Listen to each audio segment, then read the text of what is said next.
Discuss कर रहे थे। Perfect, बिल्कुल सही. We were talking about physical properties of non-metals. ठीक है? Non-metal.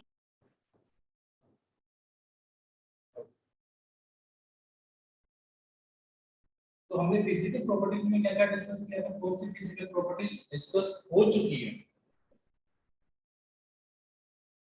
Physical properties of seven properties discuss हो चुकी हैं. Non metals have low density.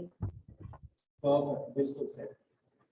ठीक है, एक बार रीकैप कर लेते हैं ताकि जिन्होंने लास्ट क्लास में नहीं समझ में आया था वो समझ जाएंगे. ठीक है, बाकी इतने में बाकी सब भी आ जाएगा.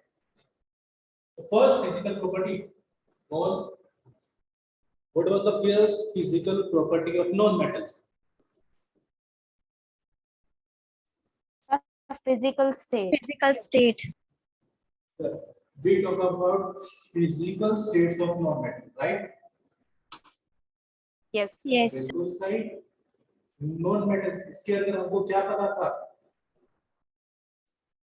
Sir, कि non Sir, metals they present in solid, liquid, and gas. room temperature. Perfect. Non-metals are present in solid, liquid, and gas state. Name two examples of non-metals which are present in solid state. Let me ask Soumya. Sir, Sir, Okay. No yes, problem. sir. Soumya, name two non-metals which are present in solid state. Sir, carbon, Right? sulfur, and sulfur. Sulfur and iodine. Perfect. Now name the non-metals which present in liquid state. Bromine. Sir, bromine. And the last one, in gaseous state. sir, oxygen, nitrogen, hydrogen. Oxygen, nitrogen, hydrogen. So, how many non-metals exist in solid state? Sir, 10. State में Sir, 10. 10. In case of gaseous state, how many non-metals exist in gas state? 11. Sir, 11. And total number of non-metals, 22. 22. right?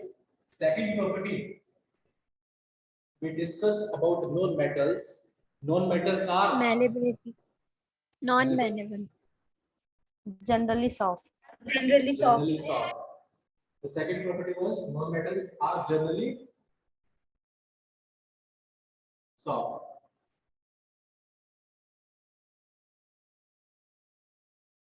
Okay. And the third property we discussed was what was the third Malleability. property? Malleability. Non-metals are malleable or not? Not malleable. So non-metals are non-malleable or not malleable, right?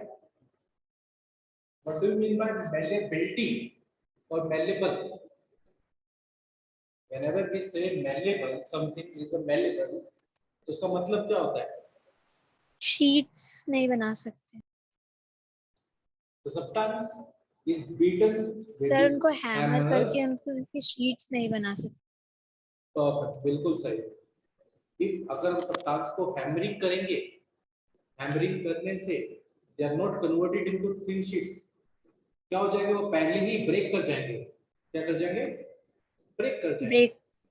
This means non-metals are non-malleable. Fourth point. Non-metals are not ductile. Perfect. Non-metals are non-ductile. What do you mean by non-ductile or ductility? We cannot make wires out of non-metals. Perfect. So, when we applied force on non-metal do not stretch out, which means we cannot draw non-metals. So we cannot draw wires from non-metal. Okay. which means non-metals are Yes. non-malleable. Fifth sir point, ये हाँ। Mostly ये सारी properties solids के लिए ही है ना mostly नहीं ये सभी Ductile और ये सब। नॉन मेटल्स की बात कर रहे हैं, तो नॉन मेटल्स के रिलेटेड बात कर रहे हैं। इवन जो गैस स्टेट में है वो भी तो सॉलिड स्टेट में तो होंगे किसी न किसी टेम्परेचर पर, यस सुनो। इवन वो टेम्परेचर काफी लो होगा बट एग्जिस्ट कर सकती है सॉलिड स्टेट में। सर ठीक है। डायमंड हार्ड है और वो हार्डेस्ट नेचुरल सब्सटेंस भी है, तो वो नॉन मेटल्स के कैटेगरी में क्यों? डायमंड, पहली बात तो diamond is made from carbon, it is an allotrope of carbon. Okay sir. Diamond क्या है कि कार्बन के एटम से मिलके बना है। तो डायमंड के अंदर जो भी एटम्स है वो एटम्स किसके हैं? कार्बन के। ठीक है। What was the fifth property? Fifth property क्या डिस्कस की थी हमने? Non metals. Sir non Sir, metals non-metals are bad conductor of heat and electricity. क्या बताया? Non metals are bad conductor of Bad bad conductor conductors of of electricity heat and and electricity. heat and electricity. Perfect. ठीक है। तो fifth property was non metals are bad conductor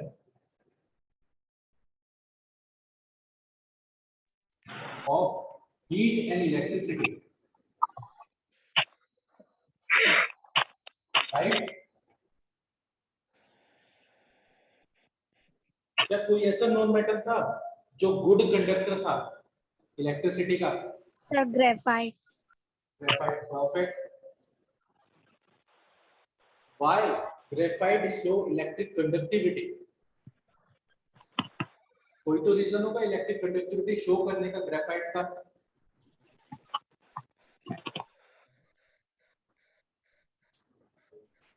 graphite के पास क्या थे? Graphite sir has free the electrons. Sir, free electrons. Free electrons होते हैं, बिल्कुल सही।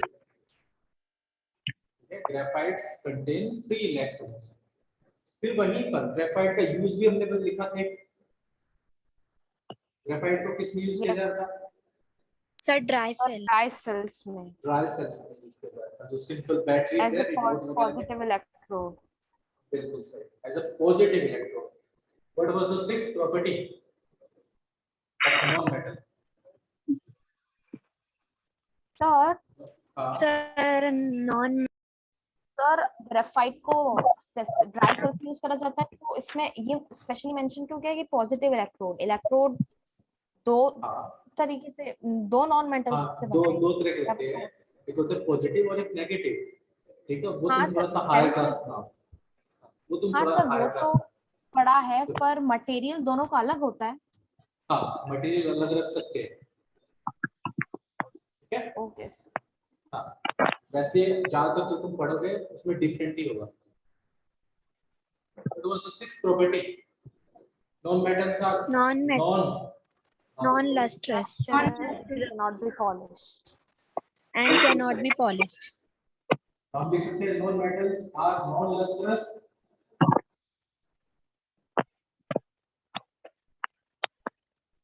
and cannot be polished. Cannot be polished. And the last property जो हम last class में discuss कर रहे थे, seventh property about non-metals. What was that? Non-metals have Non-metals have low density. Low density. perfect.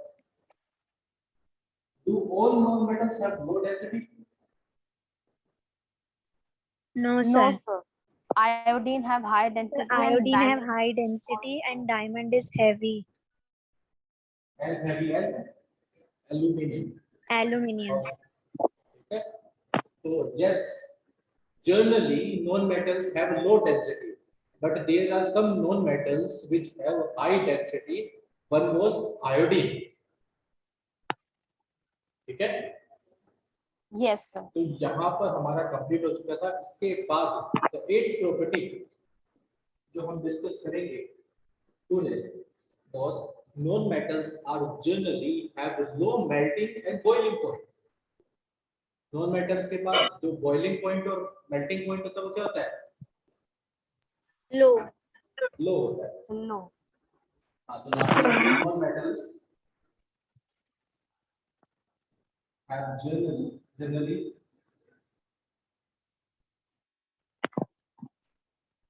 have low melting point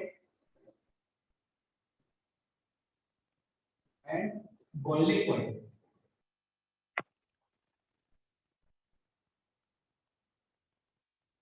ठीक है, ये सभी को विजिबल है? यस सर हाँ. When we are saying generally, this means majority of non-metals having क्या sir low melting or boiling point. ठीक है, but it is not necessary. कुछ exception भी है. क्या है exception? One was graphite. Graphite का जो मेल्टिंग पॉइंट है वो काफी ज्यादा हाई है. क्या है?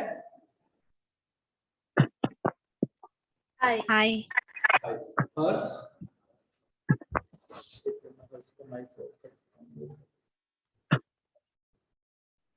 ठीक है, हाँ आ जाओ. तो when we are talking about non metals में आप लिखोगे एक्सेप्ट ग्रेफाइट.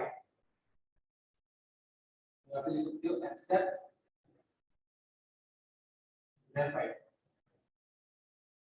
जिसका मेल्टिंग पॉइंट बहुत ही ज्यादा होता है. Melting point is 3730 degree Celsius, यानी 3730 डिग्री सेल्सियस पे जाके ग्रेफाइट मेल्ट हो जाएगा. क्या होगा? मेल्ट होगा. ओके, बट क्या सर ग्रेफाइट ही ओनली होगा? नहीं, there are some other known metals which do have high melting and boiling point. तो ग्रेफाइट के अलावा भी कुछ और नॉन मेटल्स होंगे लाइक कार्बन, बोरोन, सिलिकॉन. क्या होंगे? Carbon, boron and silicon have high melting point and boiling point. ठीक है, यहां तक ये पॉइंट समझ में सभी को? 8 पॉइंट बताओ. यस सर ठीक है, तो 8 पॉइंट सभी को समझ में आ गया. तो when we talk about 9th point का मेटल्स में मेटल आर सोनरस, तो वहीं पर नॉन मेटल्स क्या होंगे? Non sonorous. क्या होंगे? कौन सोना ठीक है, एक सेकंड. तो 9th point was non metals are non sonorous. हम क्या लिखेंगे? नॉन मेटल्स, या फिर इरेज कर दिए पॉइंट्स. फर्स्ट 5 पॉइंट इरेज कर दो. Yes. Yes sir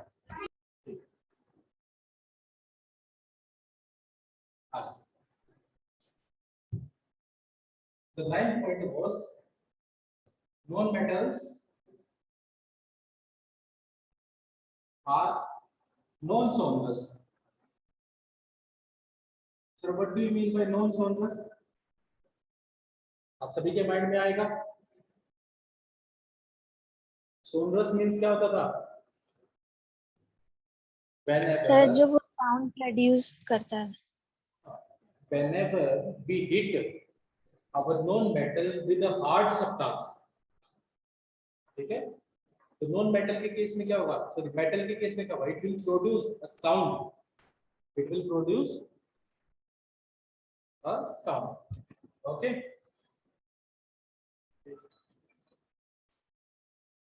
it will produce a sound, but in case of non-metal it is not necessary. which means if we beat a known metal a hard substance, it will not produce a sound. Okay, तो हम क्या ले सकते हैं, non metals को अगर किसी hard substance से हीट करेंगे क्या वो साउंड प्रोड्यूस करेगा? No, sir. बिल्कुल सही। तो हम यहाँ पे क्या लिख लेंगे, when non metal are hit with hard substance,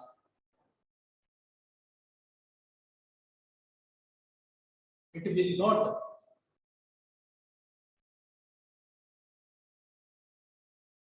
produce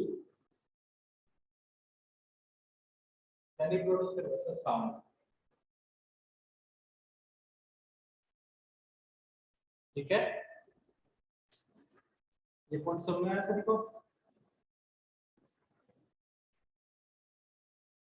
ठीक है, अगर आपको 9 पॉइंट समझ में आ गया तो 10th पॉइंट के बारे में डिस्कस करेंगे। ये किसी को डाउट है अभी कि 9 पॉइंट में? बताओ। चिन्मया, तनिषा, सौम्या, हर्ष, ऑल गुड? सर हाँ सर जो ग्रेफाइट है वो इतने सारे पॉइंट्स और इतने सारे प्रॉपर्टीज में एक्सेप्शन है, हाँ, तो वो फिर नॉन मेटल्स में क्यों है? उनको मेटल्स में डाल के उस मेटल्स का एक्सेप्शन भी तो बना सकते थे।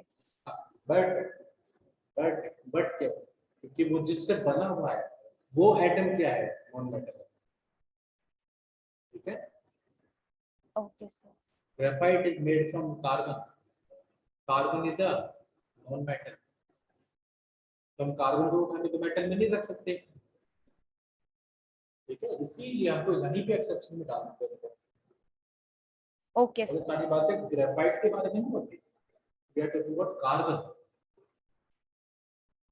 ठीक है, ये सारी बातें हम ग्रेफाइट डायमंड जो भी है कार्बन के बारे में बातें कर रहे हैं सारी चीजें। 10th पॉइंट, 10th पॉइंट में अभी हमने एक प्रॉपर्टी पढ़ी थी that is called malleability. If अगर हम किसी नॉन मेटल को हैमर करेंगे तो वो तो नॉन मेलेबल है, तो क्या होगा? सर वो ब्रेक हो जाएगी छोटे छोटे पीसेस में। बिल्कुल सही, इस प्रॉपर्टी को बोलते हैं ब्रिटल नेचर। तो non metals have brittle in nature. ठीक है, non metals are brittle in nature. तो यहाँ पर नेक्स्ट पॉइंट यही हो जाएगा, non metals are brittle in nature. ठीक है, ब्रिटल का मतलब क्या हुआ, अगर आप उस पे क्या करोगे, हिट करोगे, it will break into smaller pieces. छोटे छोटे पीसेस में वो क्या कर जाएगा, ब्रेक कर जाएगा। सर कैसे कर जाएगा? लेट्स अज्यूम आपके पास क्या होती है, ब्रिक है, ईट जिसे बोलते हैं, उसको अगर हैमर करते हो तो क्या होता है, ईट को हैमर करते हैं तो क्या मिलता है आपको? सर छोटे छोटे पीसेस किसको? ऑफ ब्रिक को, ब्रिक। हाँ सर सर, वो छोटे छोटे छोटे पीसेस में आ pieces जाता है। में आ जाता है। That nature is called the brittle nature. ठीक है, ऐसे ही नॉन मेटल भी अगर तुम हैमर करोगे तो वो भी उसकी तरह ब्रेक कर जाएगा। यस, तो बिल्कुल सही। वहीं पर metals have high tensile strength, तो नॉन मेटल्स के पास क्या होगी? Low tensile strength. That's it. Loose insides. ठीक है, तो यहाँ पे लिखोगे non metals have low tensile strength.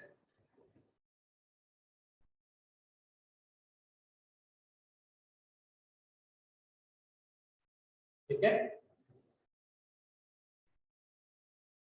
Accept, तो ये एक्सेप्शन वर्ड बार बार आ रहा है ना? तो सर एक्सेप्शन वर्ड का कुछ करना पड़ेगा हमको। एक्सेप्ट डायमंड, नहीं, एक्सेप्ट कार्बन फाइबर। सर ये तो पहली बार सुना है। कार्बन फाइबर के बारे में एक फैक्ट जाना। कार्बन फाइबर इतना ज्यादा स्ट्रॉन्ग है कि इससे बनती है F1 कार्स। क्या बनती है? F1 कार, जो बहुत तेजी से स्पीड में पकड़ती है। फिर वहीं पर जितनी भी आजकल तुम देखते हो लाइट वेट साइकिल्स होती है, ऐसे ही तुम देखते हो ना जो साइकिल रेसिंग करते हैं, उनकी जो बाइसाइकिल होती है वो काफी हल्की होती है। काफी सारे जो साइकिलिस्ट होते हैं वो अपने कंधे पे साइकिल को लेकर चले जाते हैं। नोटिस किया आपने? Yes, sir. Yes, sir. Because the bicycles are made from carbon fiber. Carbon fiber क्या सर? ये लाइट इन वेट होता है और इसकी जो स्ट्रेंथ होती है स्टील जितनी होती है। सर एक तो हल्का हो गया, उसकी जो स्ट्रेंथ है वो स्टील जितनी है, मतलब हल्का भी और मजबूत भी।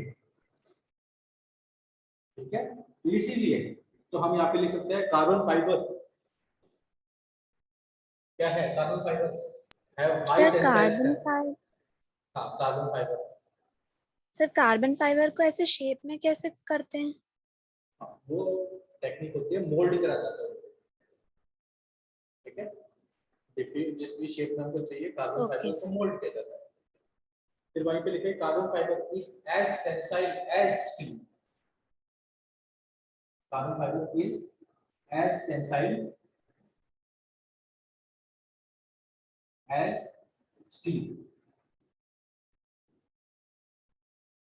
ठीक है, क्या तो सब में सभी को? हाँ सर बिल्कुल, है नहीं है? यस सर, आ गया। आ गया? Yes. तो अब कुछ ऐसे नॉन मेटल्स हैं जिनके कलर तुमको जानने जरूरी है क्योंकि वो फ्रीक्वेंटली पूछे जाते हैं। ठीक है, इसको इरेज कर दूं? बताओ। Yes sir. आ जाओ।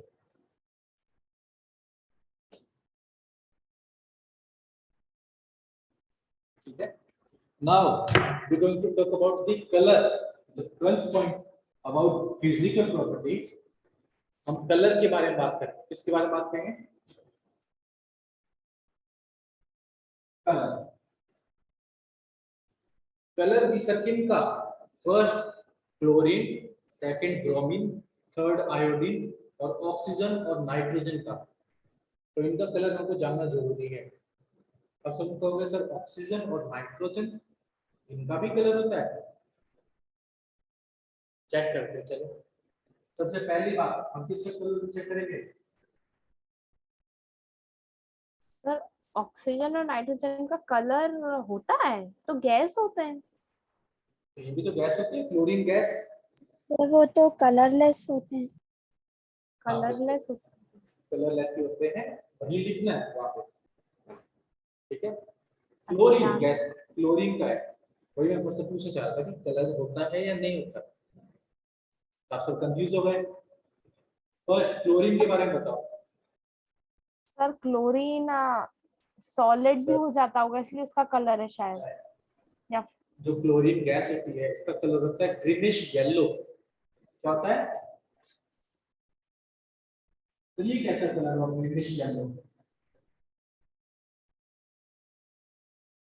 अभी टेंशन मतलब कलर लिखने के बाद इनकी इमेजेस भी दिखा दूंगा आपको कि कैसी गैसेस होती है। ठीक है, ताकि आपके माइंड में इमेज भी बन जाए। और ग्रीनिश येलो कौन सा कलर होता है वो भी पता चल जाएगा। ठीक है, second one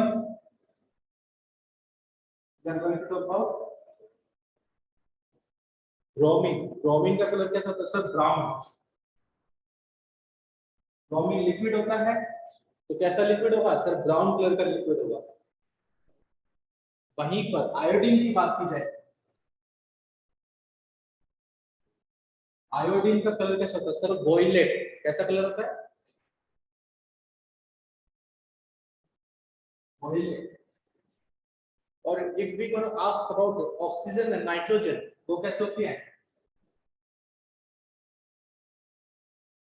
oxygen colorless, they are colourless. अगर इनका कलर होता तो क्या हमको कोई चीज विजिबल हो पाती? सर नहीं हो पाती। क्यों? क्योंकि हमारे नेचर में 78% नाइट्रोजन है और 21% ऑक्सीजन है, और विच मींस हम क्लियरली देख पा रहे हैं, इसका मतलब इनका कोई कलर नहीं है। ठीक है, इनकी इमेज चेक करें,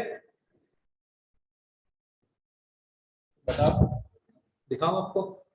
yes, ठीक है, आ जाओ। तो फिर सबसे पहले चेक करते हैं इसका ब्रोमीन। सबको विजिबल है? Yes. Yes, sir. yes sir, आप सभी यहाँ पे नोटिस कर रहे होंगे, ये क्या है? ब्रोमीन। ब्रोमीन लिक्विड कैसा कलर का लिक्विड है सर? ब्राउन कलर का लिक्विड है। यस। आगे सब कुछ yes समझ में? sir, Yes, sir. Second, about chlorine, कैसा कलर का लिक्विड दिख रहा है आपको?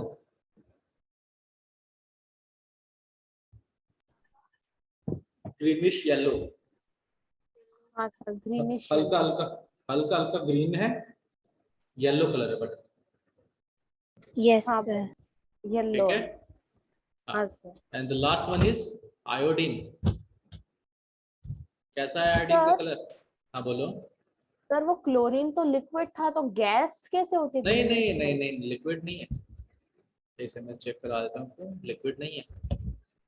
ठीक है, बाय चांस ये क्या है, इसको लिक्विड स्टेट में कन्वर्ट करा, अगर इसको गैसीय स्टेट में कन्वर्ट करोगे वो भी आ जाएगा। जैसे आप यहाँ पे चेक करोगे, ये तो नीचे लिक्विड दिख रहा है बट ऊपर ये गैसेज है, तो आप ला सकते हो ना क्लोरीन गैस को लिक्विड स्टेट में। Yes sir. yes ठीक है, sir, फिर वहीं पर हमारे पास लास्ट आयोडीन। क्लियर होगा सभी को? सर आयोडीन गैस होती है? आयोडीन गैस नहीं? हाँ बिल्कुल होती है। Iodine is sublime, direct solid से गैस में कन्वर्ट करता है सर, लिक्विड में तो आता ही नहीं है। क्या नहीं करता? तो सर ये लिक्विड में। क्लोरीन और ये आयोडीन एटमॉस्फेयर में होती है, तो एटमॉस्फेयर में तो ऐसे नहीं दिखता, कहीं ग्रीनिश येलो कहीं वॉयलेट। ठीक है, ऐसे इतनी अमाउंट में थोड़ी भी तुम डेली देखोगे सर यहाँ पर। ठीक है। Okay sir. हाँ, अब जब प्रैक्टिकली आप सामने देखोगे तब आपको पता चलेगा। जैसे भी मैंने पिक्चर दिखाई है, जो लैब वगैरह में उन्होंने करा होगा, यस सर। उन्होंने आइसोलेट किया हुआ गैसेस को, तब उन्होंने देखा। ठीक है। Okay sir. तो मेरे ख्याल से यहाँ पे हमारी physical properties of non metal complete होती है।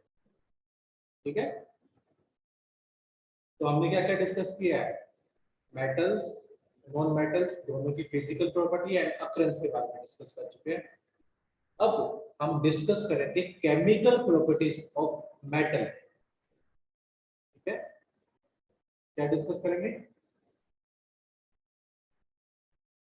बताओ, केमिकल प्रॉपर्टीज। केमिकल प्रॉपर्टीज इसके ऑफ ऊपर नोट डाउन कर लो। मेटल्स। हाँ बिल्कुल, इसके ऊपर नोट डाउन कर लो, फिर हम इसके बारे में आगे देखते हैं।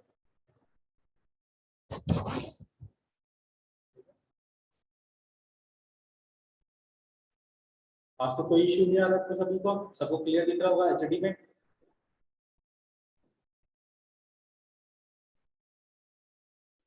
सर हाँ क्लियर है। बिल्कुल बिल्कुल, आज क्लियर होगा। ठीक है, आ जाओ, इरेज कर दो इस चीज को। yes sir, ठीक है,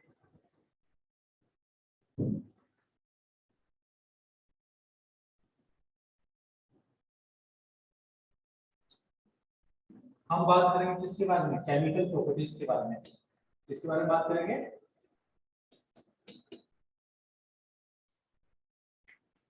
chemical chemical properties. Properties.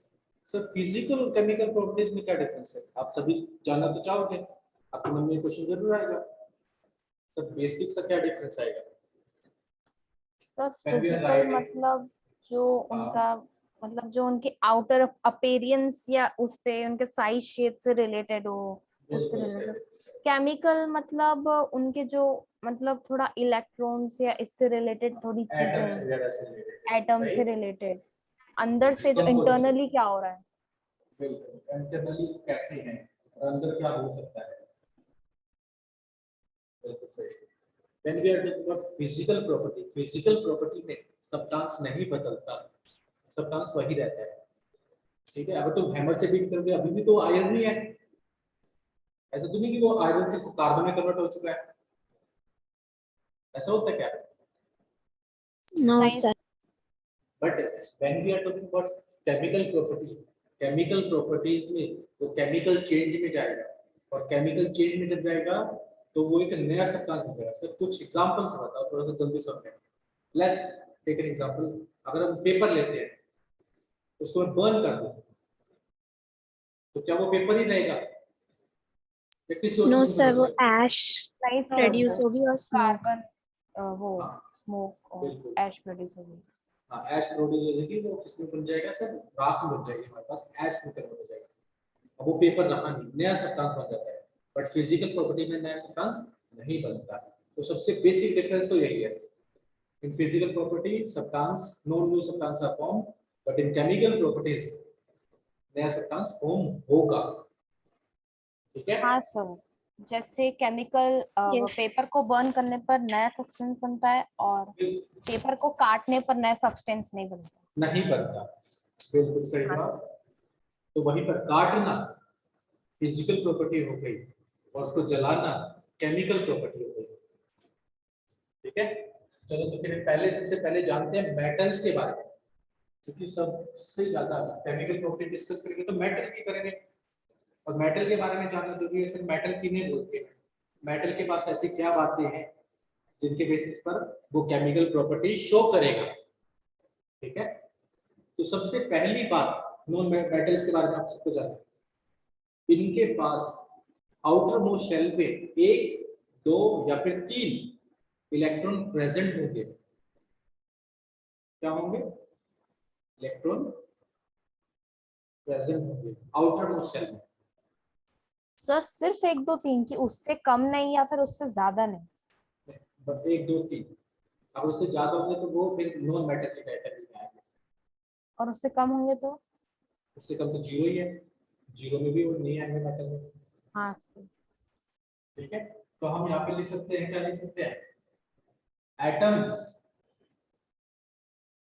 Of metals have कितने इलेक्ट्रॉन? 1, 2 और 3. यूजुअली 1, 2 and 3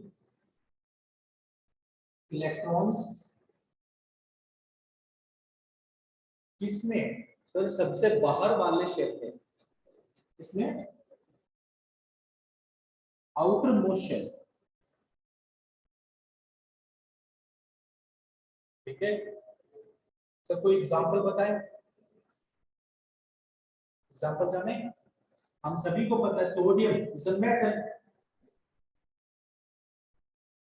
सोडियम क्या होता है?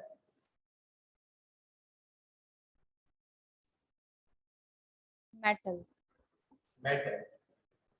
सोडियम की जब इलेक्ट्रॉनिक कॉन्फ़िगरेशन करते हैं तो आप सभी को याद होगा 2 8 1।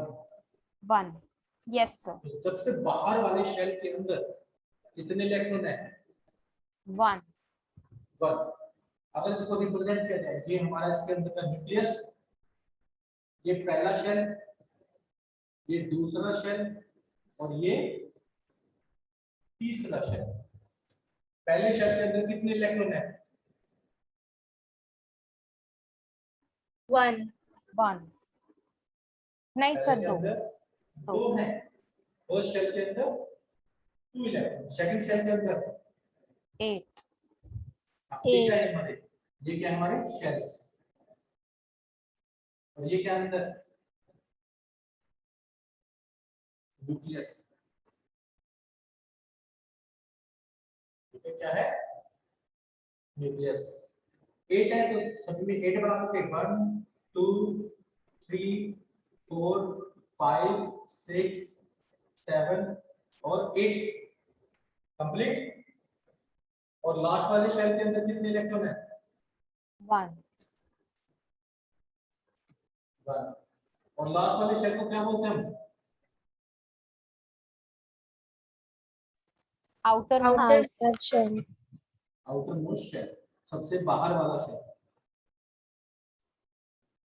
ठीक है, तो अगर उसके अंदर 1 होंगे या फिर 2 या फिर 3 इलेक्ट्रॉन, तो वो क्या होगा? मेटल होगा। क्या होगा? मेटल। मेटल। सर एक और एग्जांपल देखें, मैग्नीशियम,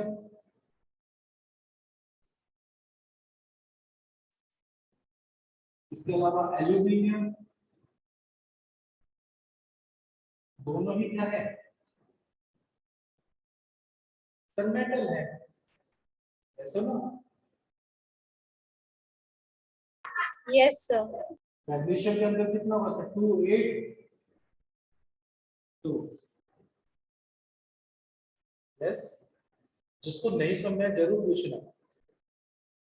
वहीं पर बात की जाएगी एल्यूमिनियम। एल्यूमिनियम आता है 13 पर, या आता है 12 पर, या आता है 11 पर।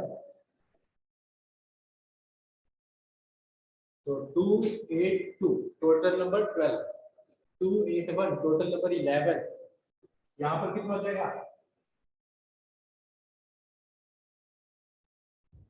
2 8 3 क्या बन जाएंगे हमारे? तीनों के तीनों सर क्या है? आपने आप बताओ। सर आपने मैग्नीशियम और एल्यूमिनियम सबके आगे 12 और 13 ये क्यों लिखा है? These are called atomic number। Atomic number. हाँ हाँ, इन्हें क्या बोलते हैं हम?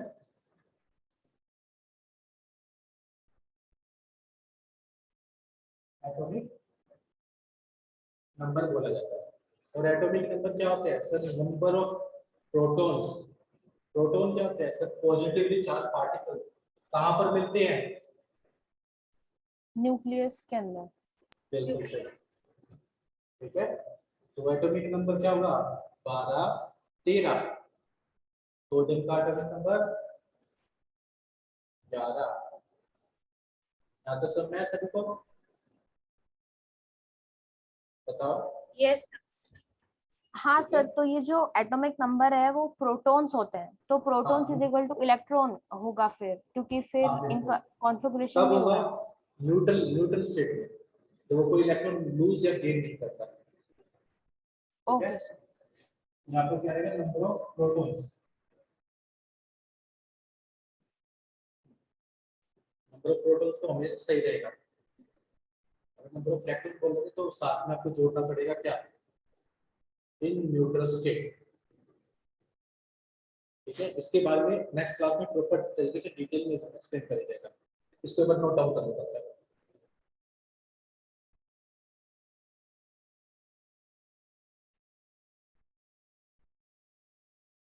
ठीक है, और नेक्स्ट क्लास में 1 से लेकर 20 तक सभी एलिमेंट को याद भी करवा दूंगा 1 to 20।